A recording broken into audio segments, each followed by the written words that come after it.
You're watching the Action Film Writer Series. Strained Bedfellows by Stephen Karageanes, Alfredo Quinones, Henry Louis, and Lisa Henry. Interior, hotel foyer, afternoon. Reporters and political aides wander around texting and talking. Nervous intern Bobby Mann stares at his phone, shaking his head. He peers at a meeting room door.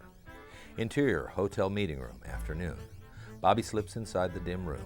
Bright lights, a camera, and journalist Frank Simp all focus on Antoinette Parker, a sharp-dressed woman with dark features ideal for TV. A cameraman focuses the camera. Bobby approaches Betty Dieter, her spark plug manager wearing a Parker for U.S. Senate button. She shushes him before he can speak. Antoinette. But Frank, you said that my state was poorly represented in Congress these past 4 years.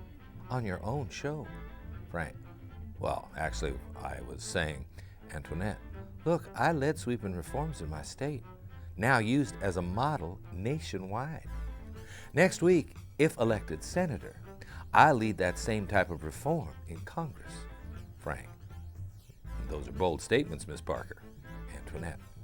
The only thing bolder are my actions. Frank gestures to the cameraman to turn off the camera. Frank. Done. Thanks, Miss Parker. I sincerely hope you get your ass kicked next week. Antoinette. And I truly hope you die in your sleep very soon. Frank and the cameraman exit. Betty hugs Antoinette. Betty. Senate material, my love. You made Frank Simp stammer. Frank Simp never stammers. Antoinette. From my Scopes monkey line or my tits? Betty. Both. One last puff piece with Benny from the Weekly and we're home free. Bobby. Miss Dieter, about that, the door opens. A rugged reporter enters and saunters towards them. This is Jack Felton, Antoinette's ex-husband. Bobby.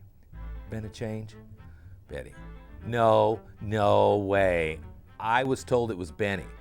Jack stands in front of Antoinette. She's speechless. Jack. Still staring at my wife's tits, Betty? Antoinette. Ex-wife, Jack. Is this a goddamn joke? Jack. Sorry, Benny's sick. Nobody else is available, and it's the last chance for voters to hear from you. So let's act like our marriage and get it over with. Jack sits next to the camera and pulls out a notepad. Antoinette. If it's anything like our sex life, it'll be over in 30 seconds. Betty pulls her aside. Whoa, hang on, Jack. Girls got to talk. Antoinette. No, we don't. I can handle him. Betty. Look, we're leading in the polls. We get by this, next stop, D.C. Keep your cool, okay? Antoinette brushes her aside and sits in her chair. Antoinette.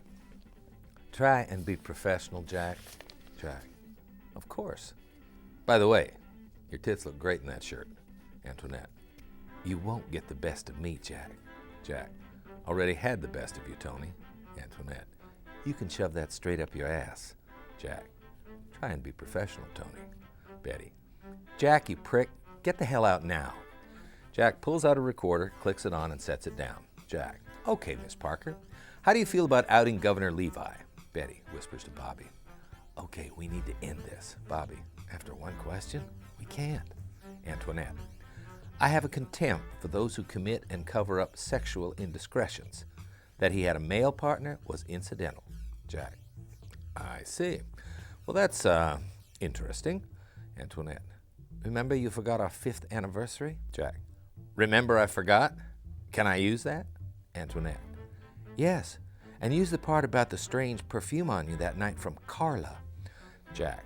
Looks like you haven't checked your personal baggage onto a reality flight. Betty. Well, Jack, if you have nothing more for the senator candidate, Miss Parker. Jack. Just warming up. Miss Parker, in your last debate, you condemned candidates who take money from special interest groups. Antoinette. A well-known plank in my platform, yes. Jack. Yet my research discovered a $24,000 contribution from United Auto. How did you know her name was Carla? Antoinette. What? Oh, I hired a PI. Jack. A PI? So that's how you left me broke. Antoinette. I made the money in our marriage, Jack. Jack. You didn't want me to work, Tony, and we didn't even have kids. Betty. Let's continue this someplace more appropriate, like a playground, so we can throw mud pies at each other. Antoinette. Shut up, Betty. I'm finishing this. Betty, as your campaign manager, I'm telling you this sham of an interview is over. Antoinette, and as your boss, I'm telling you, stand down. Betty recoils. Antoinette straightens herself up and crosses her long legs. She's more than ready for battle. Jack, so, what about the 24,000? Jack, to the first part, I had a child for 5 years. His name was Jack. Jack, you terminated this child in divorce court. I thought you were pro-life. Antoinette, divorce and abortion are a bit different. Jack, okay. How different is companionship? Antoinette, whoa, stop right there. We had one night last month and that's all you get. Jack, companionship with special interest groups? United Auto? The 24,000? Silence. Antoinette looks away and tears up. Jack, it's a violation, Tony. It's not over, though. You can still teach. Antoinette nods to the recorder. Jack shakes his head. Antoinette, please. Jack sighs, turns it off. Her eyes shimmer with tears. Antoinette, I can't. Jack, why? Antoinette, I'm pregnant. Betty, mother puss bucket. Jack, really? You're not showing. Antoinette, I'm 4 weeks along. Just found out. Betty starts packing up. Jack brightens up. A month ago? Wow, I'm gonna be a dad? Antoinette, so far you only qualify as a sperm donor. Jack, wait, I can't let you do this alone. Antoinette, I think I've proven I can handle myself. Jack, I want to be there for him, or her, or you. Antoinette, yeah, sure. Well, we'll talk tomorrow, okay? Jack, thanks. I'll keep this quiet for now. She nods. Jack kisses her on the forehead, then walks out. Betty, Bobby, wait outside for me. Help Mr. Felton with whatever he needs. Bobby rushes out. Antoinette composes herself. Betty can't. Betty, him, huh? You're just throwing it all for him and not telling me? Antoinette hands her a check. Make sure this gets returned today. Insert check, United Auto, to Antoinette Parker, $24,000. Betty, give it back? But I thought you needed. Antoinette opens the doors, exposing a media throng taking pictures and yelling for her.